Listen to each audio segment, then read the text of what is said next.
여러분 안녕하세요. 푸시케입니다. 제가 원래 자유 업로드를 하다 보니까 이날 저날 올리긴 했는데 거진 그래도 한 월요일쯤에 팟캐스트는 업로드가 됐던 것 같아서 웬만하면 월요일에 맞춰보려고 지금 노력을 하고 있는 중인데요. 그래서 원래는 또 주제가 좀 안 정해졌는데 다른 영상을 앞에 찍다 보니까 오늘 주제가 이걸로 하면 좀 괜찮을 것 같아가지고 오늘 그리고 월요일이잖아요. 월요일 하면 뭡니까? 기분이 나쁘잖아요, 우리? 주말에 쉬고 난 다음에 이제 월요일에 출근을 거진 해야 되니까 기분 나쁜 분들 많으실 거라 생각합니다. 그래서 저는 웬만하면 이 주제를 일단 메모장에 적어놓고 난 다음에 좀 기분이 괜찮을 때 이제 좀 밝게 얘기를 해보고 싶었는데 이제 제 마음대로 인생이 굴러가는 것은 아니잖아요. 그러다 보니까 또 기분 나쁜 일도 생기더라고요. 정말 뭐 엄청 커다랗게 막 기분이 상하거나 그랬으면 이렇게 언급조차 못했을 것 같기는 한데요. 그런데 남이 아닌 가족에게 받는 좀 기분 나쁨 있죠? 그런 게 지금 방금 생겼어가지고 그래서 그런 것 때문에 조금 이렇게 화는 생판 모르는 사람과 뭐 이런 뭐 언쟁이나 뭐 그런 싸울 만한 일이 생기거나 뭐 기분 나쁠 만한 일이 생겨서 이렇게 화가 나는 거랑은 좀 다르게 화는 그렇게 많이 뻗치지 않는데 속으로 뭔가 착 가라앉는다는 느낌이 드는 거죠. 그게 아마 가족이라서 좀 더 그런 것 같아요, 제가 보기에는. 그래서 무튼 기분 나쁘게 한 그런 상황을 조금 잊어버리기 위해서 계속 거기에 갇혀 있으면 저만 힘들기 때문에 조금 벗어나고자 하는 그런 방법에 대해서 한번 오늘 말씀을 좀 나눠보면 좋을 것 같은데요. 여러분들은 기분이 나쁠 때 혹시 어떤 방법으로 좀 풀고 계신가요? 저는 원래 고정적인 방법을 좀 두고 그거를 자주 써먹는 편이긴 한데 이럴 때는 이게 해결책이었지 하는 생각으로 이렇게 실행에 옮기는 편이긴 하거든요. 그런데 그게 한 몇 년 주기로 좀 바뀌는 것 같아요, 방법이. 이제 몇 년 동안 써먹었던 방법을 좀 계속 쓰다 보면 이제 그 방법보다는 좀 새로운 방법을 써보고 싶은 그런 느낌? 아마 내성이 생기는 것 때문에 좀 해소감이 점점 줄어드는 것 같은 그런 느낌인 것 같아요. 그래서 아무래도 몇 년 주기로 방법을 좀 바꿔가면서 좀 제 기분을 풀어 나가지 않나 싶은데요. 먼저 제가 사용하는 기분이 나쁠 때 풀 수 있는 방법을 조금 알려드리자면 요즘에 가장 많이 사용하는 걸로는 첫 번째 이제 잠자기죠.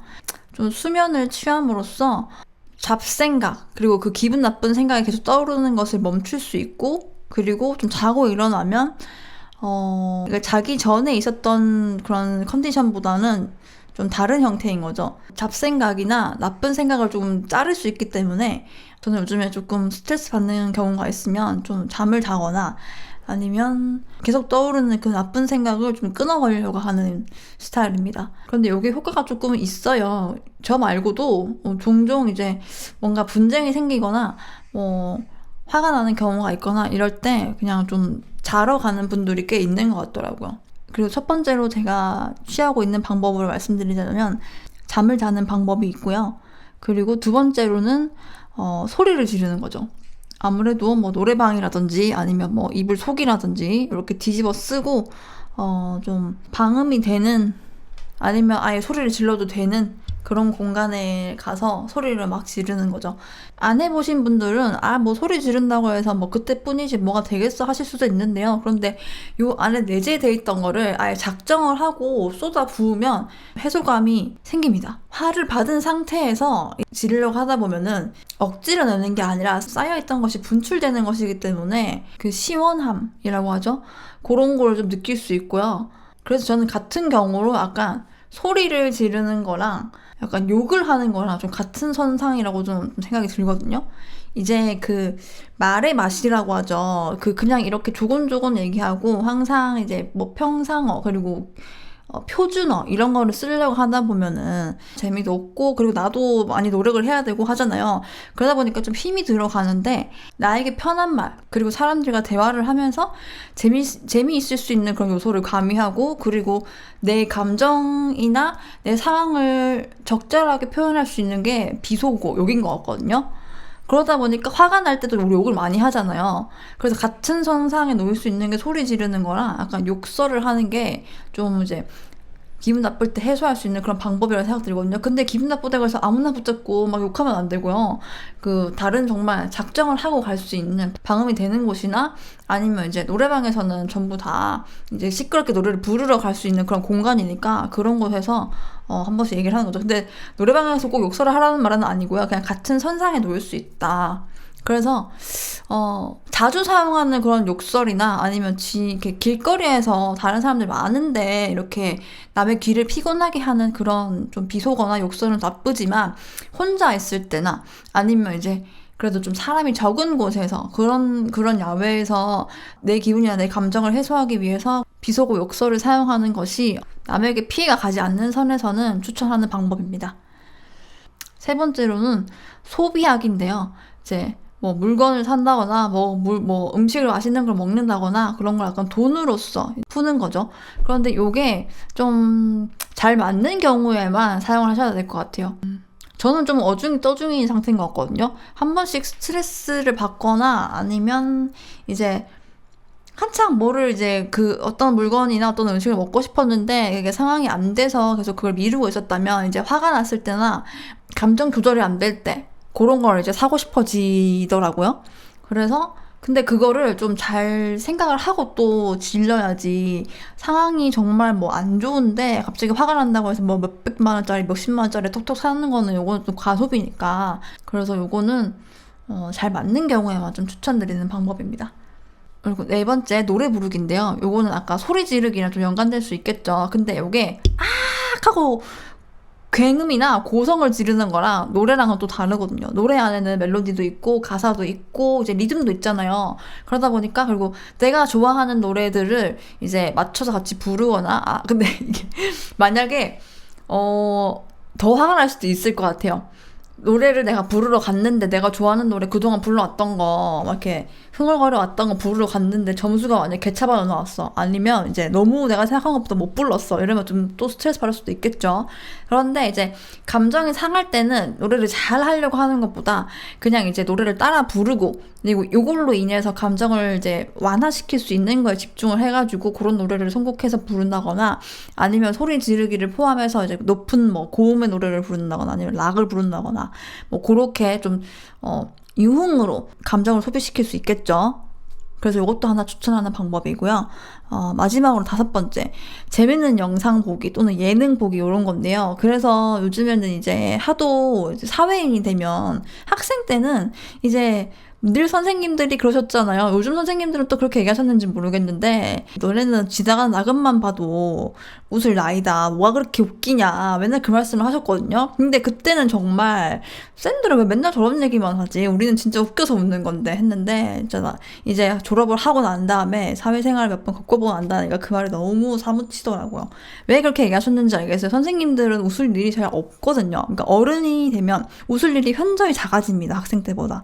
학생 때는 친구가 전부인 게 또 어떻게 보면 또 위험할 수도 있는데 근데 그 친구들이랑 사이만 좋으면 그 친구 하나만으로도 이렇게 하루가 즐겁고 그 배꼽을 잡고 웃고 할 수 있는 그런 경우잖아요. 그런데 이제 대학생만 되더라도 이제 점점 이제 개인주의로 나가기 때문에 시간 맞추기도 어렵고 그다음에 나도 뭐 알바를 하거나 아니면 뭐 또 따로 뭐 대외 활동이나 뭐 그런 거 뭐 그 취업 준비나 비슷하게 해도 또 공부도 해야 되고 그러다 보니까 각자의 사정이 다 있어요. 시간표도 더 다르고 그리고 학교를 안 다니는 친구도 있을 텐데 그 친구는 또 그만 일을 할 거 아니에요. 그러다 보니까 이제 사회인으로 나가면 나갈수록 점점 웃을 일이 줄어들잖아요. 그러다 보니까 억지로라도 웃어야 되는 거죠. 억지로라도 웃으려면 이제 재밌는 영상을 보거나 예능을 봐야 되는데 제가 이래서 평생토록 무도를 못 끊는 겁니다.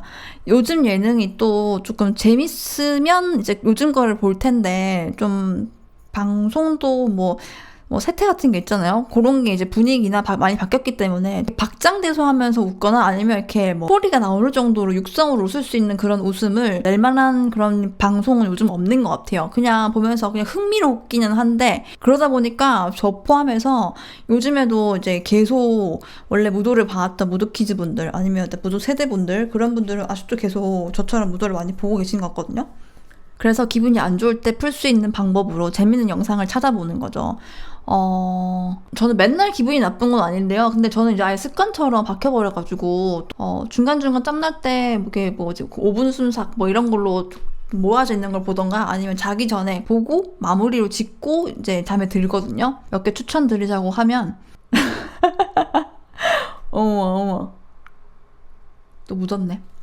저는 약간 무도를 기분별로 보기도 하고요. 그리고 아니면 그날 약간 꽂히는 단어나 그런 상황이 있으면은 그걸로 인해서 어떤 특집에 뭔가 이게 떠오르는데 싶으면 그걸 찾아서 보거든요.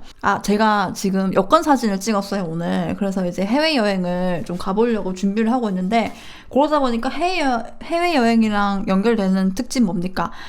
그 배달의 무도 전에 그 장학 퀴즈라고 그 대륙을 선택하는 편이었거든요. 근데 그게 그 퀴즈 편이 좀 재밌어서 그런 걸 보기도 하고 해외여행이랑 연관시켜가지고요. 아니면 해외 극한 알바. 저 그 편도 좋아합니다.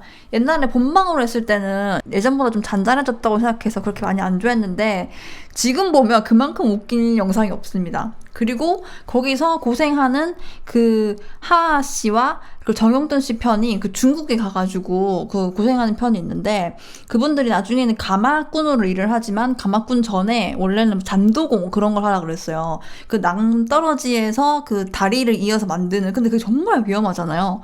근데 그게 그 두 분한테는 너무 미안한 일인데 그 두 분이 그 뭐지 막 엄청 무서워하는 게 웃겨요. 그리고 무서워하면서 스태프들이랑 이렇게 약간 얘기를 할 때 본인들도 이제 공포감이 있으니까 약간 날 서서 얘기하는데 방송이니까 차마 엄청 날 서서는 얘기 못하고 약간 좀 무디게 얘기하는 그런 게 있거든요.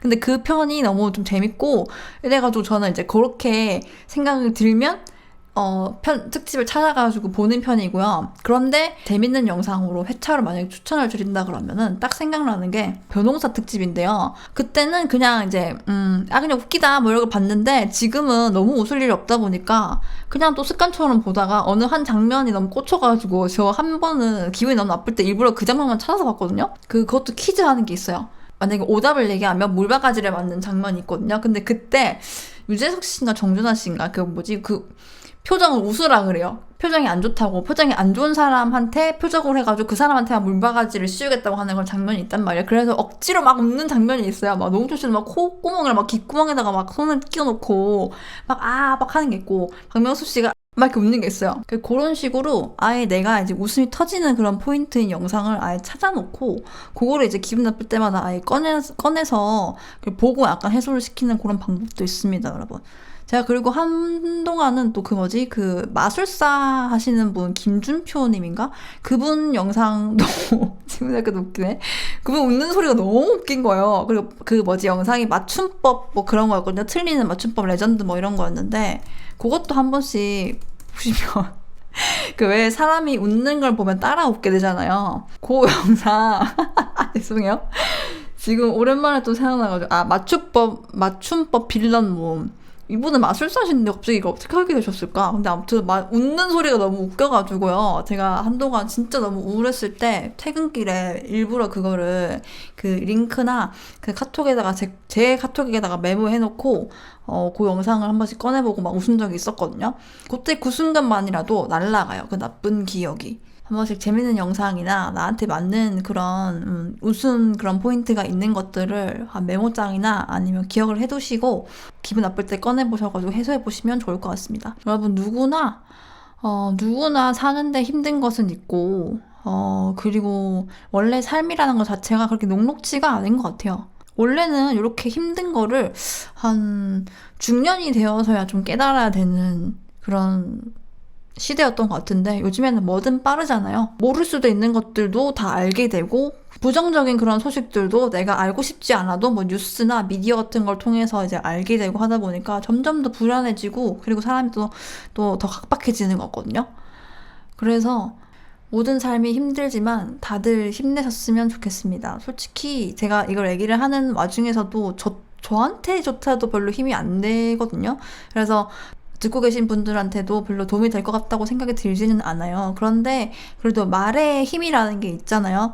그래서 부정적인 얘기를 하는 것보다는 긍정적인 얘기로 조금 서로 이제 힘을 북돋아주고 그리고 힘들다는 사람한테 조롱을 하는 것보다 약간 따뜻함이 전해졌으면 하는 바람이 있습니다. 그래서 저 먼저 좀 실현을 해보려고 합니다. 여러분 모두 월요일이 힘드셨을 텐데 남은 5일, 남은 4일 또 힘내시길 바라고, 저희는 또 똑같은 일상을 잘 헤쳐나가 보자고요. 오늘도 봐주시고 들어주셔서 감사합니다. 저는 다음 방송 영상으로 돌아오도록 하겠습니다. 감사합니다.